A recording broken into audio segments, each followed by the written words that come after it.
a todos quienes nos acompañan hoy. Ahora hacemos la invitación a Felipe Cuevas Cerda, profesional del Departamento Técnico de Inspección de Electricidad, para que comience su exposición del pliego técnico normativo RIC 13, subestaciones y salas eléctricas. Felipe, adelante por favor. Muy buenos días. A continuación damos inicio a las charlas como dijo María Isabel, con el RIC 13. Vamos a pasar inmediatamente a la presentación.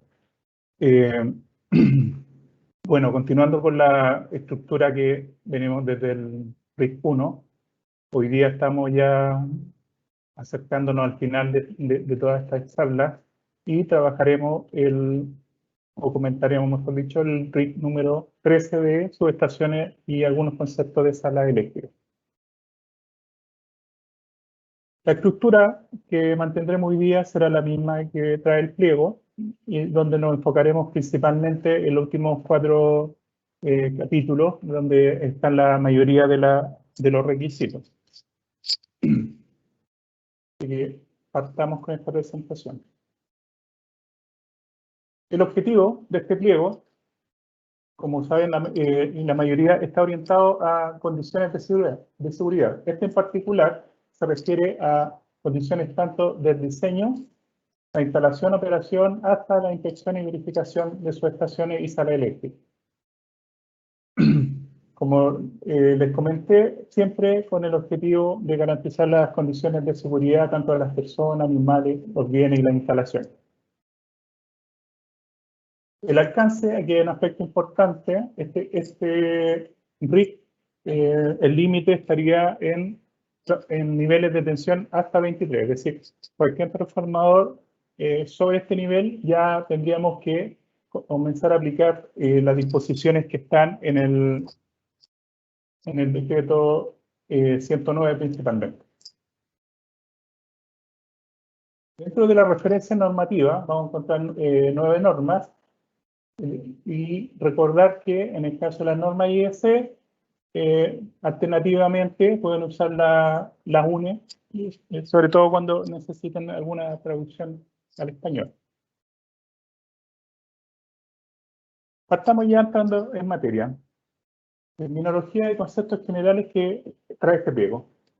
Primero, yo sé que la mayoría de ustedes son instaladores eléctricos, pero también entendamos que nos acompaña gente que viene de otras industrias y también algunos estudiantes, y por lo tanto quiero dejar claro el concepto de transformador y subestación, que lo vamos a ir ocupando durante todo el pliego. Entonces, cuando hablemos de transformador, nos vamos a referir única y exclusivamente al dispositivo que transforma la energía, que tiene un lado primario y un lado secundario. Y cuando hablemos de subestación, en los requisitos nos referimos a todo el conjunto, es decir, el elemento transformador, las protecciones en media, las protecciones en baja, y los soportes y todo elemento que sea necesario para que esta subestación opere de forma normal. Esa es la distinción que creo que quede clara desde el principio. En esta RIC se clasifican 4 categorías las subestaciones. La primera sería subestación a la intemperie, donde vamos a tener tanto las subestaciones aéreas como las subestaciones a nivel del piso. Después, una segunda categoría, vamos a tener recintos donde las subestaciones están anexas a alguna construcción. Es decir, por ejemplo, un edificio aledaño, alguna construcción particular. Y la segunda categoría de esta corresponde a subestaciones que están ubicadas dentro de un recinto donde exclusivamente está construido para esa finalidad. La tercera categoría corresponde a subestaciones en bóveda, que se llaman, y acá básicamente está hablando de subestaciones que también se les llama subestaciones subterráneas.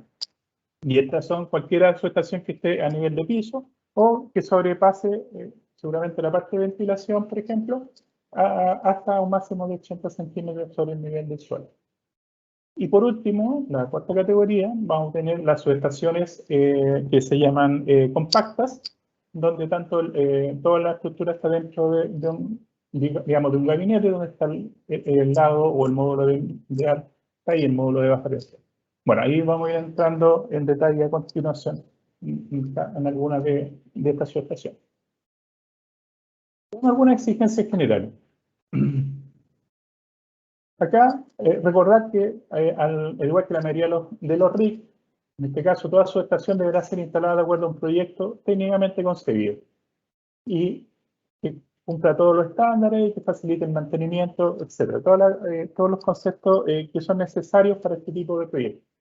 Aquí un tema también importante, recordar que independiente de la potencia de este transformador o de esta subestación que vemos conjunto, solamente las puede ejecutar o dirigir o responsabilizarse un instalador autorizado clase A. ¿Ya? Es decir, no podría declararla, por ejemplo, o estar a cargo de una subestación un instalador que tenga una clase inferior a la A. Por otro lado, y este punto también importante, se deja abierto al uso de otras tecnologías que vayan surgiendo durante la operación de estos RIC. Recordemos que los RIC no se actualizan con mucha frecuencia, en general las normas, pero en este caso se deja abierto por si aparecen nuevas tecnologías, por ejemplo, de transformadores, que no estén incorporados en este documento explícitamente, pero que si bien cumplan normas internacionales y sean ampliamente aceptados, se podrían ir utilizando previa autorización a nivel nacional. Otro aspecto de las exigencias generales tiene que ver que debe haber un esquema unilineal de toda la instalación, que comprenderá, digamos, desde la alimentación hasta la última protección. Y esta se debe ubicar, ojalá, en el lugar visible y lo próximo a los tableros. Y dentro de este esquema, aquí el artículo 6.1.3 establece una serie de requisitos que tiene que cumplir este esquema, que yo puse en ejemplo. No necesariamente cumple todo el objetivo, pero era para ejemplificar a qué se refería este requisito. Otro punto tiene que ver con lo que los transformadores deben cumplir un protocolo de análisis y ensayo de productos eléctricos, digamos, de esta superintendencia, o en su defecto, cumplir con cualquiera de las normas que están indicadas acá. Acá, obviamente, la norma que le aplique va a depender de la tecnología y tipo de transformador. También van a poder encontrar en la página de la superintendencia, en la sección industria, ustedes pueden acceder aquí a consultar los productos con obligatoriedad de certificación. Otro punto es que los transformadores deben tener una placa de características con todos estos requisitos. Acá tampoco hay que preocuparse porque si ustedes se aseguran como instaladores que el transformador cumple las normas que se especifican acá, va a cumplir con estas disposiciones. Y además, por ejemplo, si el transformador tiene algún refrigerante en aceite, también se deben indicar los litros, que es sellado hermético y la distancia del nivel de aceite a la tapa. Así que, como les digo, ustedes tienen que verificar que estén, pero si el transformador cumple con las normas que nosotros referenciamos acá, seguramente no van a tener ningún problema de este tipo. Aquí, dentro de la exigencia de instalación, tenemos que todos los transformadores que estén a la intemperie, recordemos que cuando hablamos de transformadores intemperie nos referimos a los que están aéreos o los que están a nivel de piso, pero digamos directamente expuestos a la acción ambiental. Y acá hay un punto que quise colocar, que yo entiendo, porque dice que en un recinto de su estación no se podrán instalar o almacenar de ningún elemento extraño, ningún tipo o material o mobiliario, etc. ¿Por qué puse este artículo? Porque ustedes como instaladores tienen que entender que no todos los artículos van a ser necesariamente responsabilidad de ustedes. Por ejemplo, en este caso, si ustedes diseñan, construyen y hacen todo dentro de la norma y después el propietario, no sé, se le ocurre dejar como esta foto que está ahí, cosa almacenada, ya es un tema que él va a tener que responder, no ustedes como instaladores, pero eso quiero dejar claro. Dentro de todos los RIC hay artículos que van a ser responsabilidad del instalador que diseña o construye, y también van a haber requisitos que obedecen a la responsabilidad del propietario.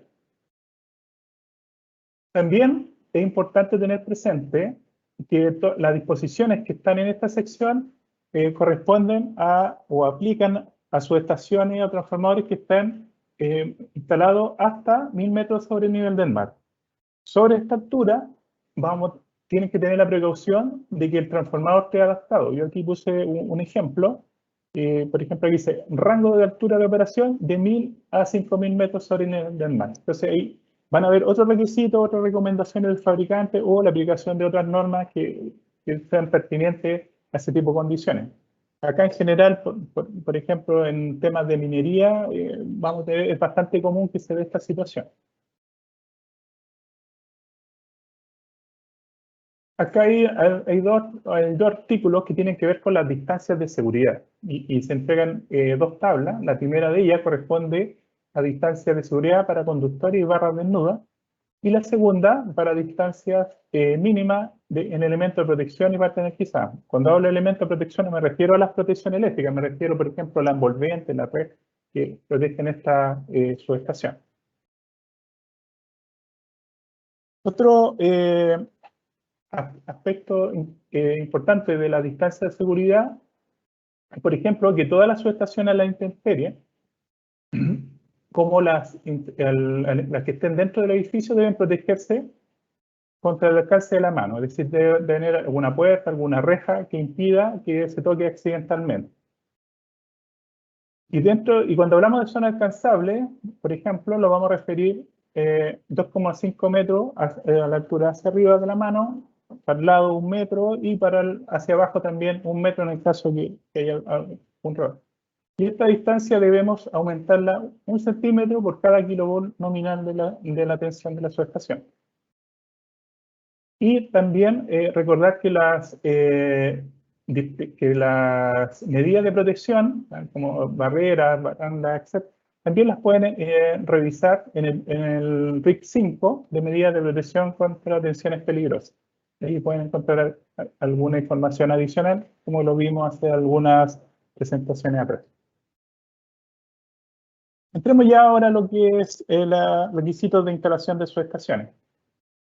La primera, la más sencilla para mí, porque dice que las subestaciones aéreas que están a la intemperie, obviamente, se deben basar de acuerdo al Decreto Supremo 109. Es decir, en este reglamento no habría condiciones específicas para esta subestación, a excepción de algunas reglas generales, pero principalmente cuando tengan que montar una subestación a la intemperie, van a tener que ir a consultar el decreto 109. En este caso no son RIC, son documentos que se llaman RPTD.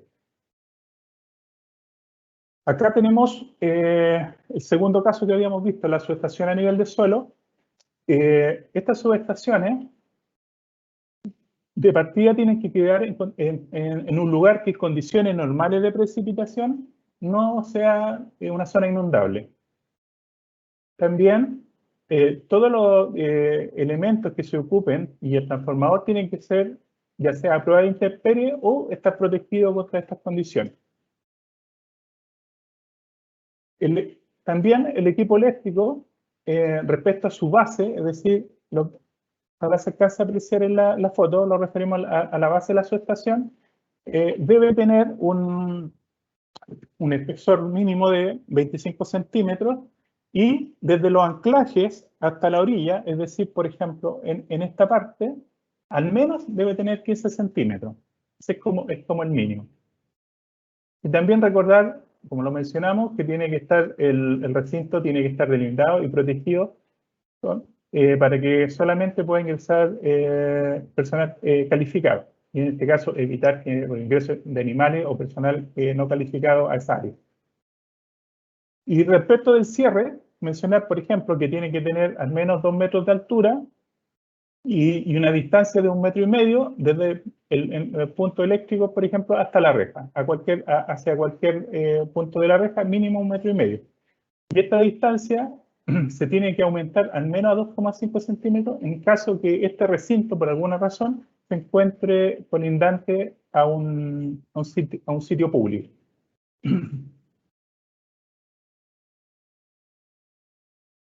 También dentro de las condiciones de instalación de una subestación interior, acá hay un requisito que tiene que ver que los transformadores refrigerados, pero en aceite, tienen que disponer de fosos colectores. En este caso, acá en la imagen se alcanza a apreciar que estos transformadores tienen unos fosos colectores para recibir el aceite en caso de alguna filtración.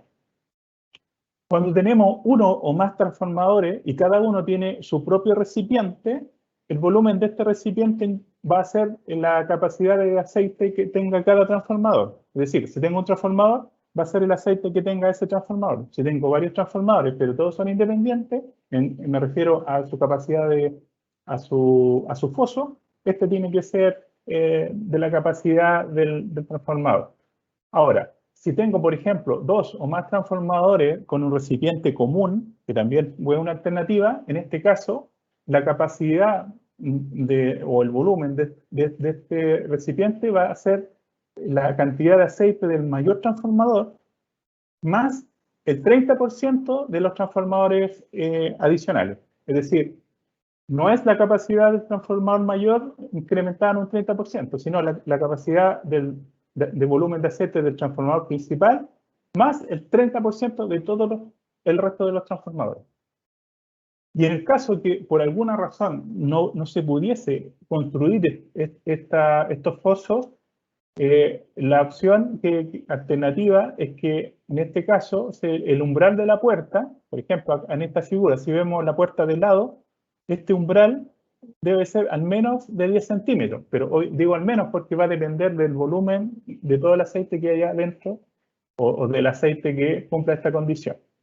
Y en este caso, lo que se busca acá es que en caso de filtración, este aceite salga al exterior. Recordemos que igual debemos tener precauciones, sobre todo porque debemos evitar la contaminación del ambiente o las napas subterráneas, y en todo caso está estrictamente prohibido que este aceite se vacíe a la alcantarilla. Entonces esas son algunas precauciones constructivas que tienen relación con este tipo de subestación. Respecto a la ventilación, acá, en el caso que esta ventilación sea natural, tiene que tener al menos 20 centímetros cuadrados por cada KVA, con un mínimo de 0,1 metro. Esto se refiere a las dimensiones que tengo que tener para que se vaya renovando este aire, pero en forma natural. Ahora, si requiero ventilación forzada, esta deberá por lo menos renovar 20 veces en una hora el volumen total del recinto. Por ejemplo, si el recinto tiene 10 metros cúbicos de volumen, va a tener que renovar esa cantidad 20%. Pero todos los ventiladores establecen su capacidad de renovación, y eso es lo que tienen que calcular cuánto irán a necesitar. También acá tener una precaución, que en el caso que el aire, que entre el aire fresco, digamos, entre con polvo, gases o presencia de humo en cantidades suficientes como para contaminarlo, se deberán incorporar a esta ventilación forzada algunos filtros o separadores adecuados que impidan que hacia el interior de la sala entren estos elementos contaminantes. Aquí dentro, otro requerimiento para subestaciones de edificio de uso general, acá tenemos que tener en consideración el punto 9.1, que establece que en este caso se aceptará la utilización de equipos eléctricos que utilicen aislante tipo seco o líquido, pero al menos clase K en adelante. Se refiere clase K, como pueden ver acá, aquí la clasificación O, K o L. Acá se refiere la K sobre 300 grados de temperatura, como está acá, de ignición. Es decir, ya como vemos acá, el aceite tradicional o aceite mineral que se usa comúnmente en los transformadores, ese no cumple el rango, porque es clase O, y por lo tanto deberíamos elegir, si no es seco, deberíamos elegir, por ejemplo, con silicona, con aceite natural, etc. Cualquier aislante en este caso que esté dentro de la categoría K y que por tanto su emisión sea mayor a 300 Claro, esto recordemos que aplica a subestaciones que estén dentro de edificios.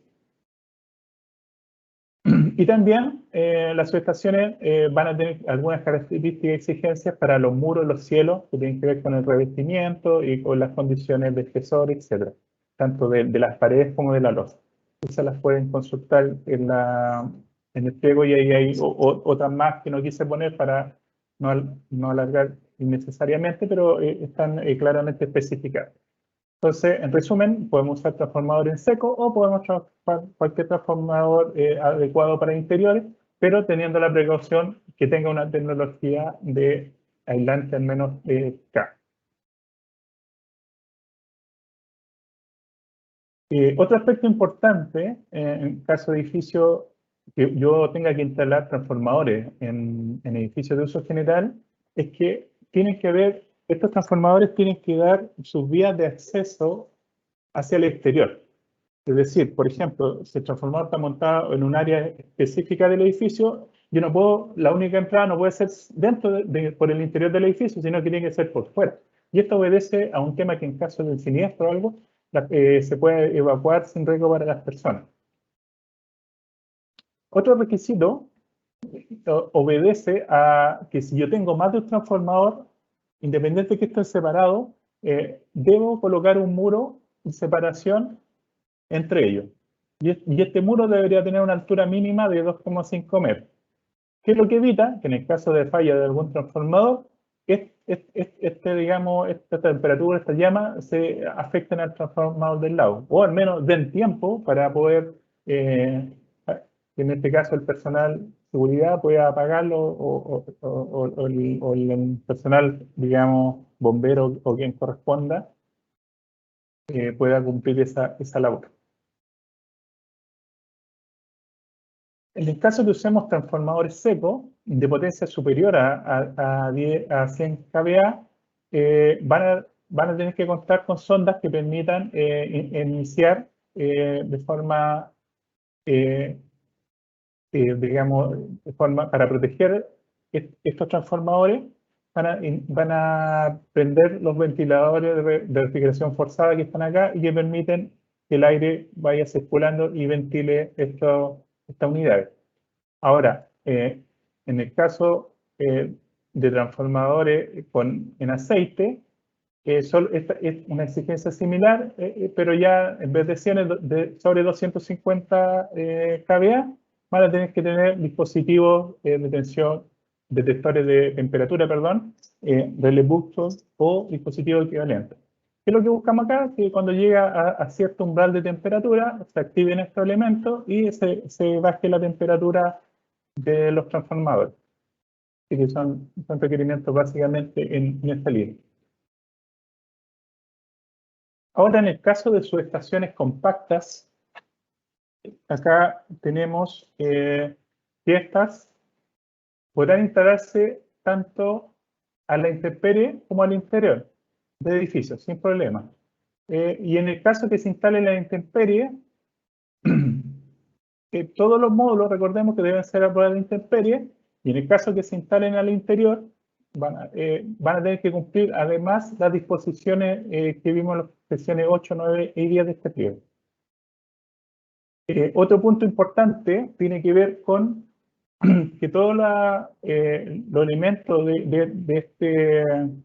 de subestación estén conectados a tierra. Por ejemplo, vamos a ver más adelante cuando veamos la sesión de tierra en detalle, pero le anticipo, por ejemplo, estas bisagras que para las puertas no se consideran una conexión a tierra, aunque a lo mejor físicamente estén unidas, pero igual de todas formas tiene que estar conectada a un cable.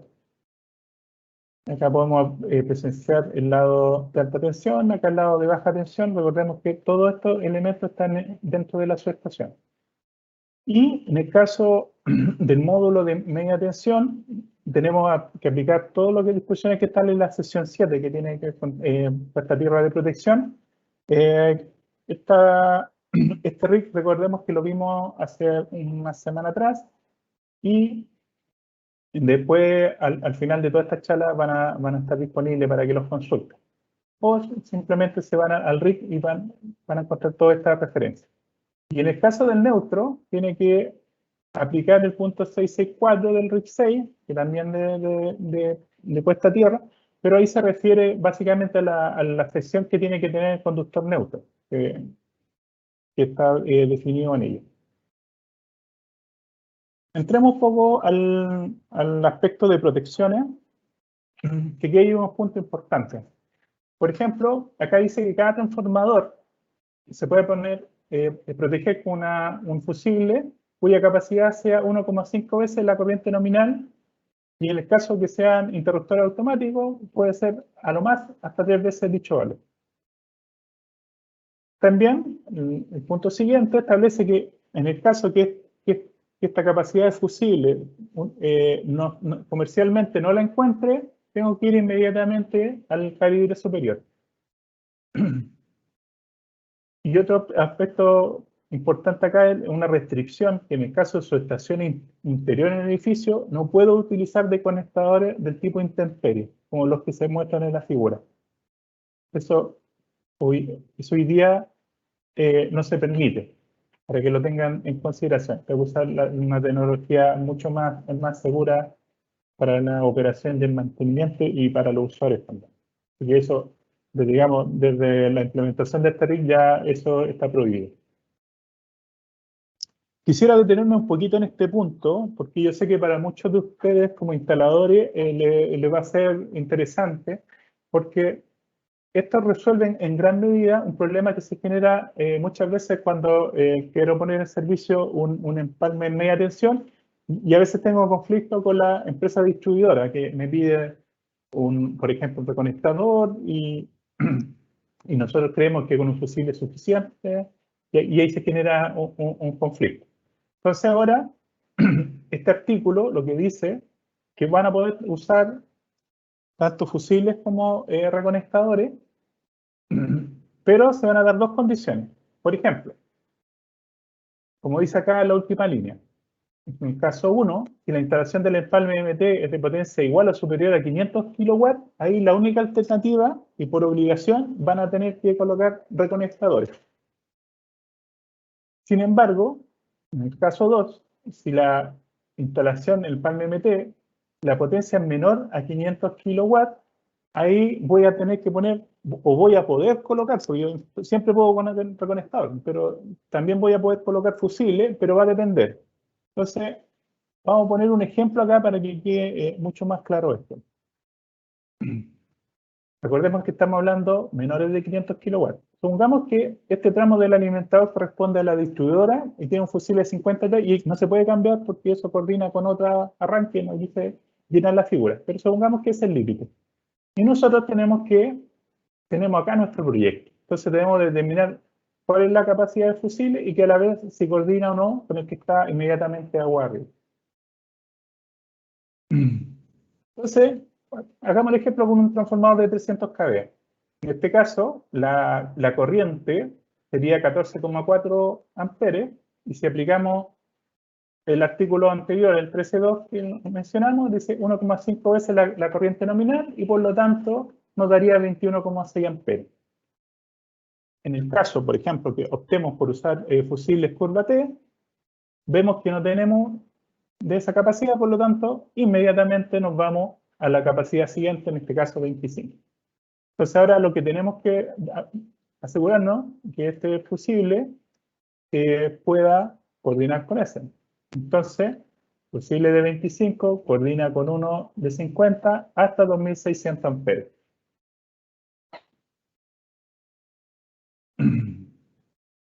Entonces, el caso 2A sería, si la corriente de cortocircuito es menor o igual a 2600 amperes, yo podría colocar fusible, o si quiero colocar reconectador, coloco reconectador, pero tengo las dos opciones. Si en el caso de este ejemplo, la corriente de cortocircuito sea mayor a 2600 amperes, ya no me va a coordinar este fusible, y por lo tanto la única alternativa que me queda es tener que poner un reconectador que después se van a entregar los ajustes para que lo pueda coordinar con las protecciones de la distribuidora. Así que ese es, digamos, el ejemplo que les quería comentar.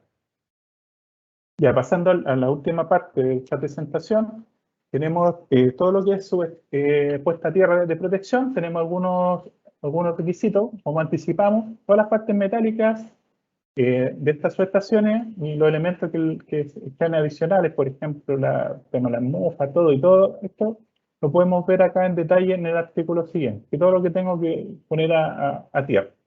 Y recordad que en la sección 7 de este RIC voy a encontrar los requisitos para este tipo de conexión.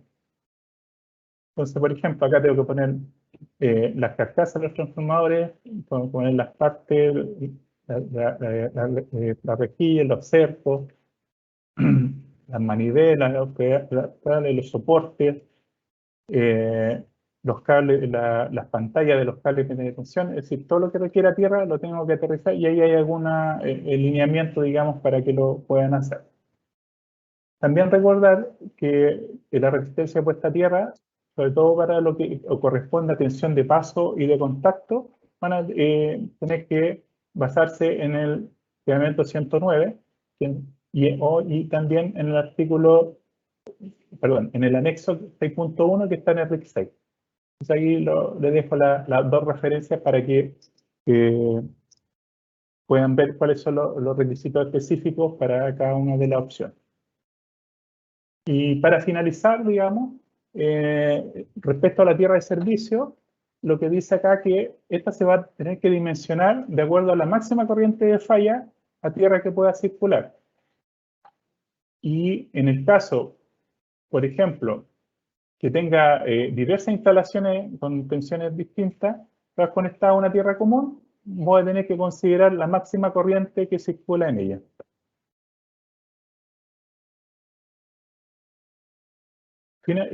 Finalmente, la puesta a tierra de servicio, como está por el lado de baja tensión, aquí solamente debe cumplir la sección 10 del RIC 6. Aquí no me tengo que ir al reglamento 109.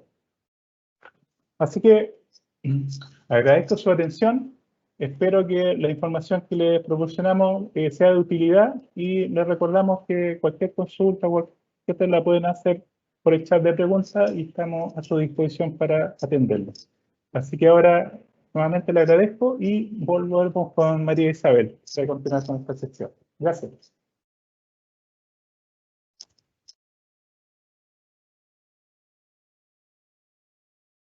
Agradecemos a Felipe Cuevas la ponencia realizada y a continuación invitamos a Giselle Brancalis para que comience su exposición del pliego técnico normativo RIC 14, exigencias de eficiencia energética para edificios.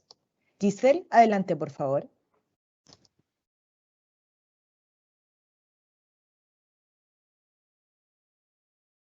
Giselle, disculpa tu micrófono.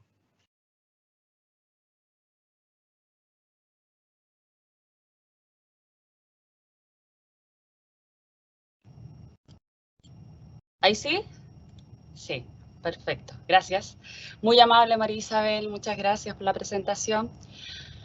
Bueno, tal como comentaba, ahora me toca a mí hablar y hacer mención respecto al pliego técnico número 14, que principalmente trata las exigencias de eficiencia energética para los edificios. Este es un pliego nuevo. Hoy en día no tenemos nada en nuestra normativa vigente a la cual haga referencia de las instalaciones de consumo que tengan que tener que ver con las exigencias de eficiencia energética. Antes de entrar en lo que es en sí el pliego técnico, me gustaría dejar claro qué se entiende por eficiencia energética. Principalmente que es el conjunto de las acciones que va a permitir optimizar la relación entre la cantidad de energía consumida y los productos y servicios finales obtenidos sin sacrificar la producción, la calidad o los niveles de confort.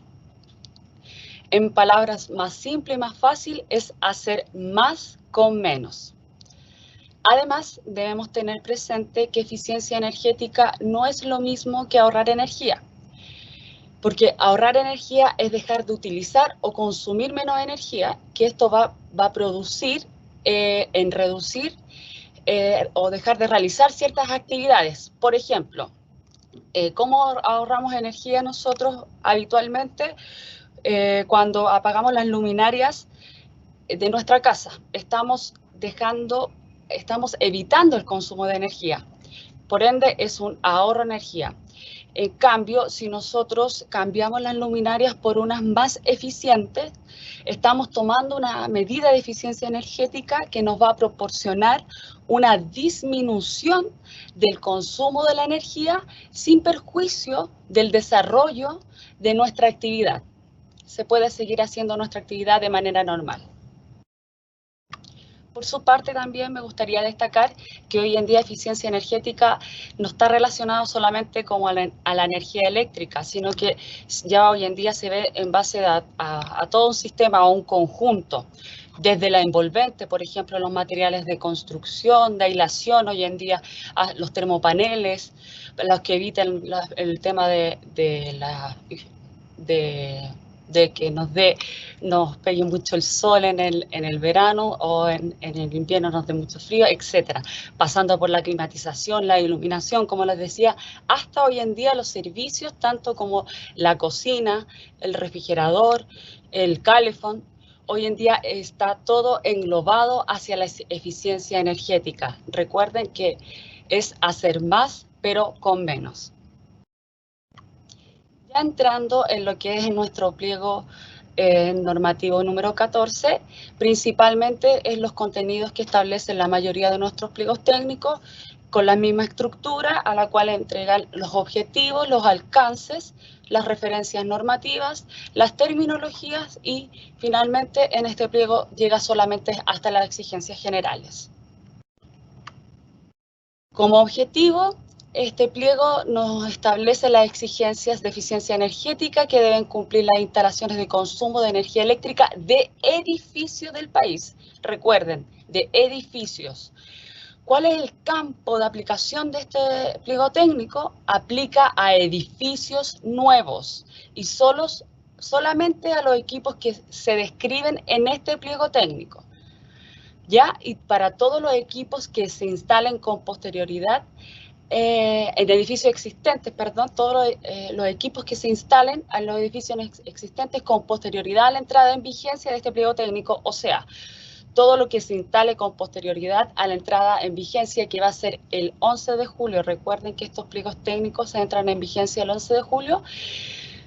Deberán cumplir con las exigencias que establece este pliego técnico, pero tenemos excepciones. ¿Ya? Se exceptúan de la aplicación de este pliego técnico las siguientes instalaciones. Todos los edificios residenciales y de oficina que tengan menos de 2.500 metros cuadrados totales construidos. Recuerden, todo lo que tenga menos de 2.500 cuadrados construidos no corre este pliego técnico. Por su parte, los departamentos habitacionales que tienen una superficie menor a 300 metros cuadrados construidos, tampoco se le aplica este pliego técnico. Y finalmente también se excluyen las áreas comunes de las viviendas que tienen menos de 5 pisos o que posean áreas comunes de menos de 1.000 metros cuadrados de áreas comunes, como les comentaba. Esas tres se exceptúan de este pliego técnico, estas tres menciones que les acabo de decir, para que lo tengan presente. Yendo por el contenido de nuestro pliego técnico, hace referencia solamente a estas tres normativas internacionales que principalmente destacan los requisitos particulares de los interruptores electrónicos, la norma también IEC que nos señala la eficiencia energética basada en los motores eléctricos y la norma ANSIS que nos señala la exigencia energética de los edificios con excepción a los edificios con poca altura. Por su parte, la terminología define solamente estos tres puntos, que es control, monitoreo y sensor, que van a ser parte de este sistema de monitoreo a la cual vamos a ver a continuación. Como exigencias generales podemos indicar que los conductores de alimentadores deberán ser dimensionados para una caída de tensión como máximo del 2% a la carga nominal. Y por su parte, los conductores de las derivaciones deberán ser dimensionados para una caída de tensión máxima del 3% a la carga nominal en su punto más desfavorable. Por su parte, deberán instalarse dispositivos de medición para supervisar la energía por separado en los siguientes aspectos. Se debe tener supervisión de la energía eléctrica total, del sistema de calefacción, ventilación, aire acondicionado, de la iluminación tanto interior como exterior, además también del circuito de enchufe, del sistema sanitario, acá entre el agua potable y los alcantarillados también, y los ascensores, ¿ya? Y este registro de esta supervisión de la energía deben hacerse de forma separada para las áreas, en los edificios residenciales, tanto para las áreas comunes como por inquilino. O sea, separamos las mediciones de la supervisión de la energía respecto a las áreas comunes y por inquilino, o sea, por departamento habitacional, teniendo obviamente en consideración el metraje. Estos registros se deben tomar cada 15 minutos y llevar de forma horaria, diaria, mensual y anual, y se deben guardar como mínimo por 12 meses. Este registro también nos indica que puede ser de forma manual o de forma electrónica. La documentación que se le debe entregar tanto al propietario como al administrador del edificio deberá ser de 30 días después de la fecha de recepción de este sistema de monitoreo, ¿ya?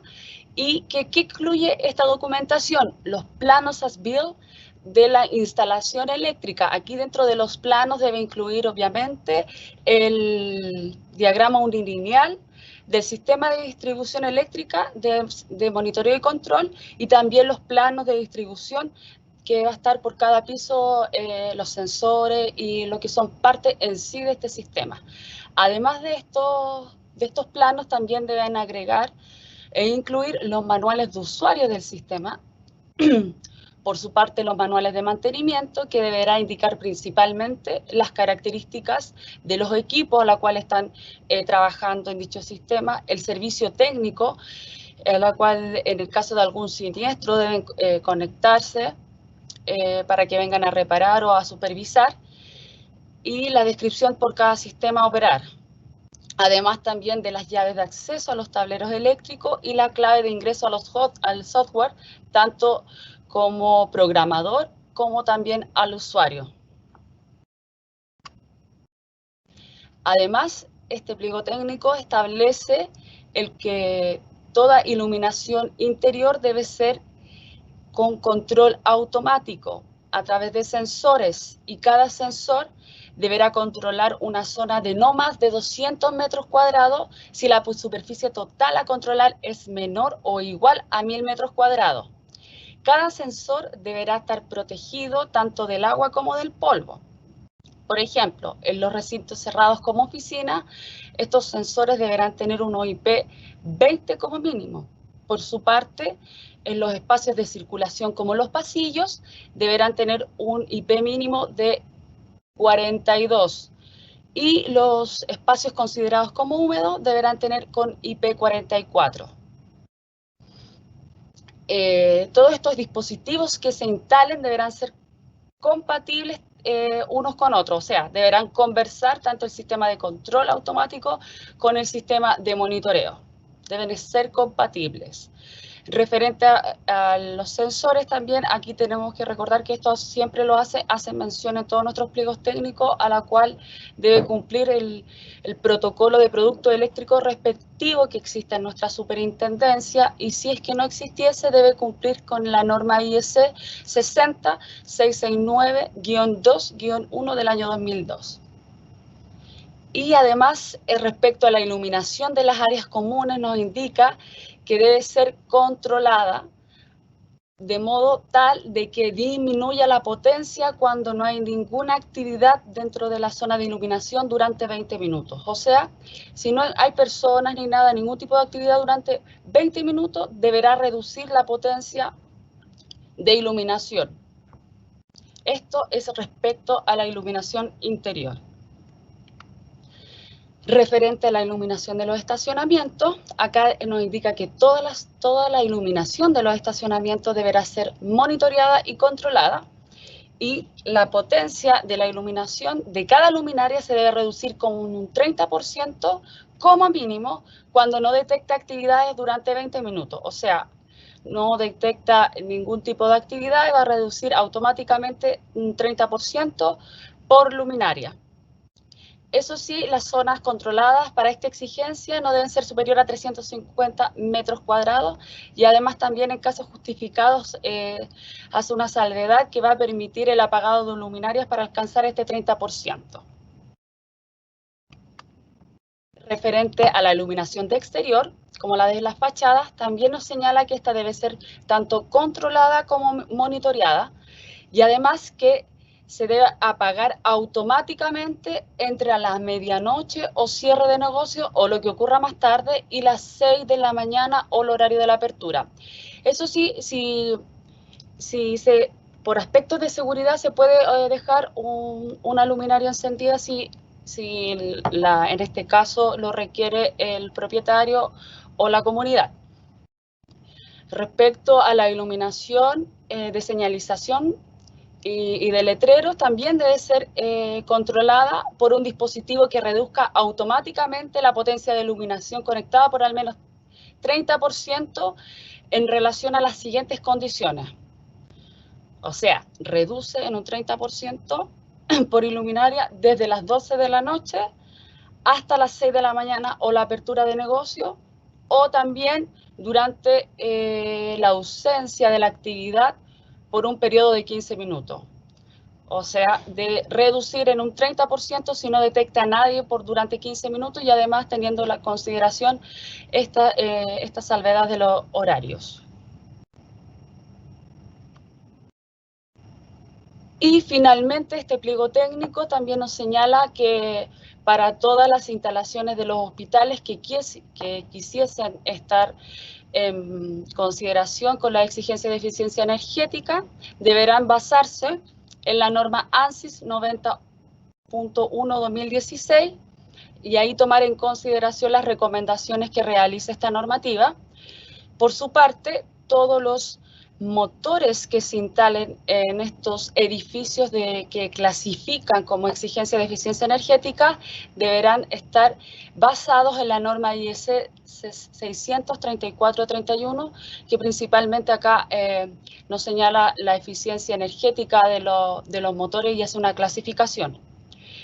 Y los edificios que están preparados para la electromovilidad deben basarse en el punto 1321 del pliego 15 que vamos a ver a continuación con Gustavo.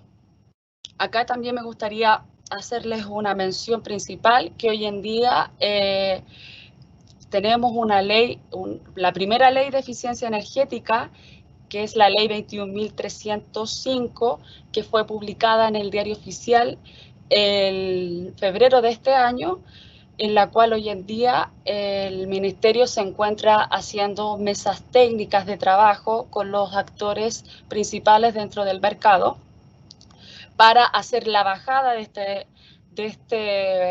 esta ley en base a su reglamentación.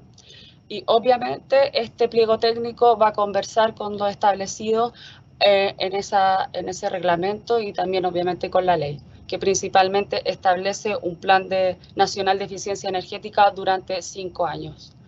Eso es todo. Este era un pliego muy cortito y espero que les haya quedado muy claro. Muchas gracias.